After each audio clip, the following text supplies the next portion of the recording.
Breaking news. Narkhed में भाजपा शहर अध्यक्ष मनोज कोरडे की दावेदारी चर्चा में।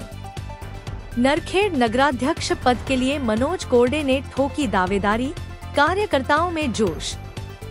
भाजपा शहर अध्यक्ष मनोज कोरडे की दावेदारी से नरखेड़ की राजनीति में बड़ी हलचल।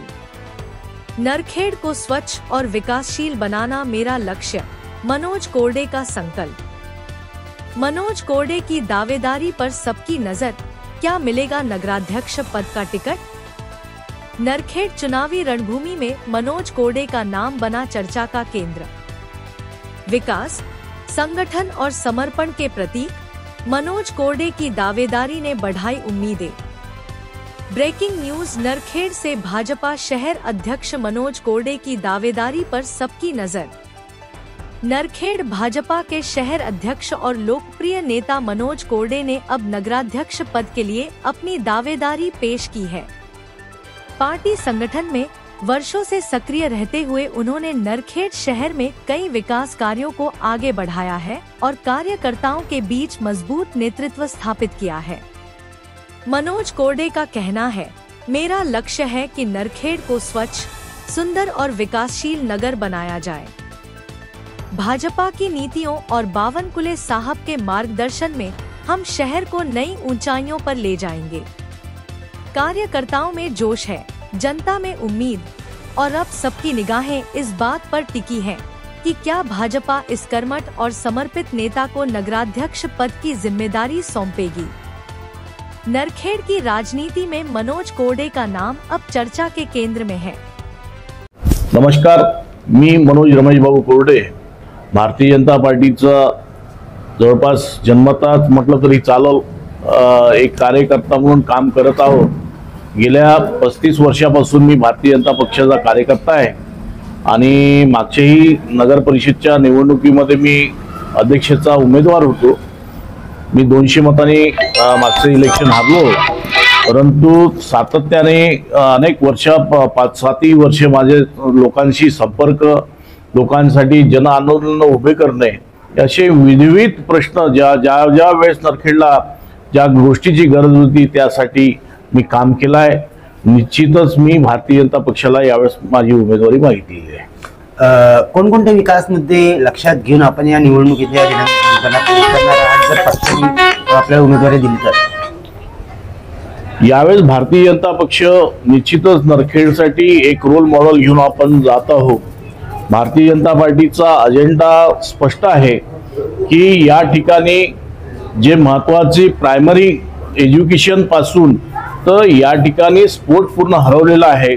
एक गावाच्या नगर परिषद क्षेत्रामध्ये हा महत्त्वाचा विषय आहे की या ठिकाणी प्रायमरी एज्युकेशन या ठिकाणी असायला पाहिजे। दुसरी महत्त्वाची गोष्ट या ठिकाणी स्पोर्ट ॲक्टिव्हिटीज असायला पाहिजे, पण दुर्दैवानं आज नरखेडमध्ये एकही स्पोर्ट ॲक्टिव्हिटीजमध्ये एकही गाव म्हणजे एकही ग्राउंड सुद्धा उपलब्ध नाही। याच्यापेक्षा दुर्दैव या ठिकाणचं नाही आहे। इतकंच नाही तर या ठिकाणी नरखेडमध्ये स्विमिंग टँक होता, तर स्विमिंग टँक अनेक वर्षापासून बंद आहे। या ठिकाणी तरुणांनी तिथं खेळलं पाहिजे, सगळ्यांनी खेळलं पाहिजे, परंतु आज दुर्दैव असं आहे की त्या ठिकाणी आज तुम्हाला लोक म्हणजे विद्यार्थी किंवा या गावचे नागरिक तिथं स्विमिंग करताना दिसत नाही।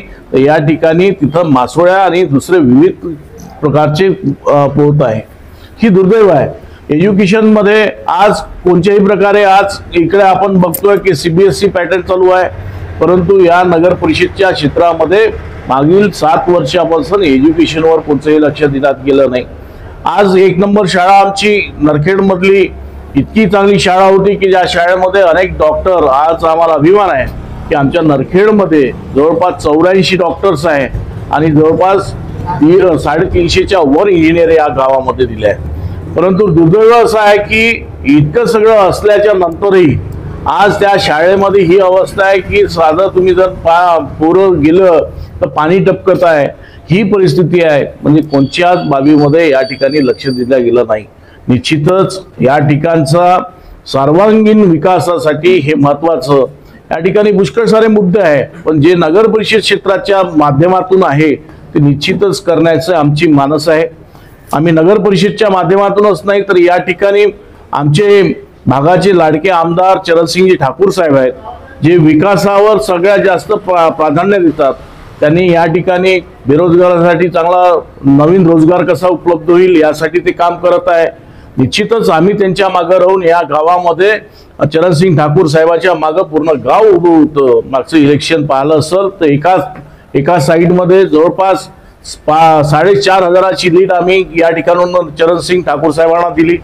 इतकंच नाही तर त्यांनी भरभरून या ठिकाणी काम करण्यासाठी अनेक अशी योजना आहे की ज्या योजना आणल्या.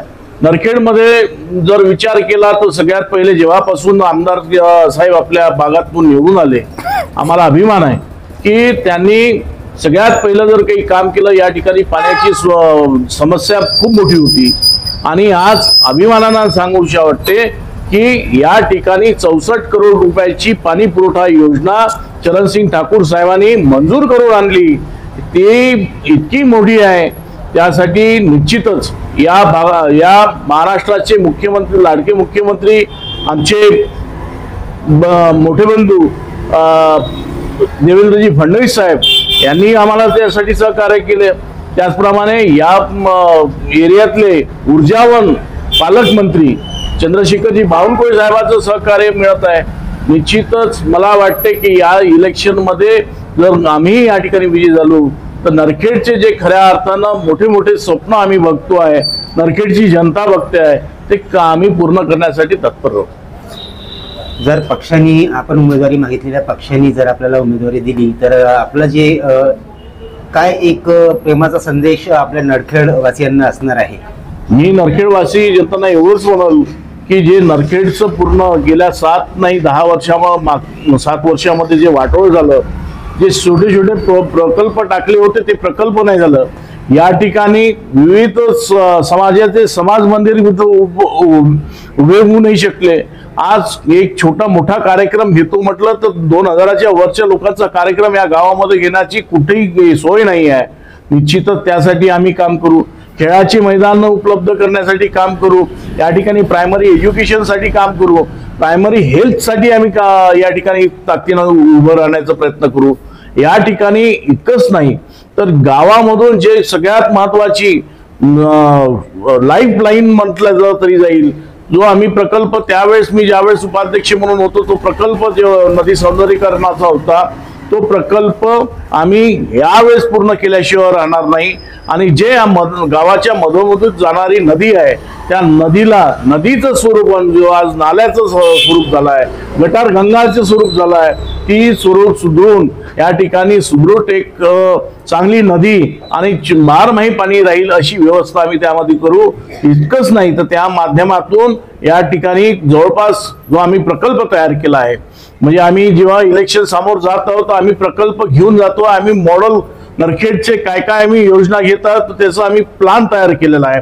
तो प्लॅन निश्चितच आमच्या मॅनिफेस्टोमध्ये आम्ही दाखवणार आहे. आम्ही या ठिकाणच्या शेतकऱ्यांना, नगर परिषदच्या शेतकरी आहे, निश्चितच त्यांना सुद्धा या नगर परिषदच्या माध्यमातून काय सोयी उपलब्ध करता येईल, त्यांचा यामधून नगर परिषदच्या माध्यमातून कोणता सहभाग आपण करू शकतो. निश्चितच आजपर्यंत मला माहित आहे की कोणत्याही नगर परिषदनं ह्या गोष्टीवर विचार केला नाही. निश्चितच आम्ही त्या विषयाचा अभ्यासक आहोत आणि मी निश्चित सांगतो की आमच्याजवळ यावेळेस जर सरकार दिली तर नरखेड नगर परिषद ही महाराष्ट्रात, नरखेडच नाही तर मी सांगतो की महाराष्ट्रामध्ये असा रोल मॉडेल आम्ही तयार करू की जो करून आमचा नरखेडचा आदर्श घेऊन महाराष्ट्रामध्ये चालेल.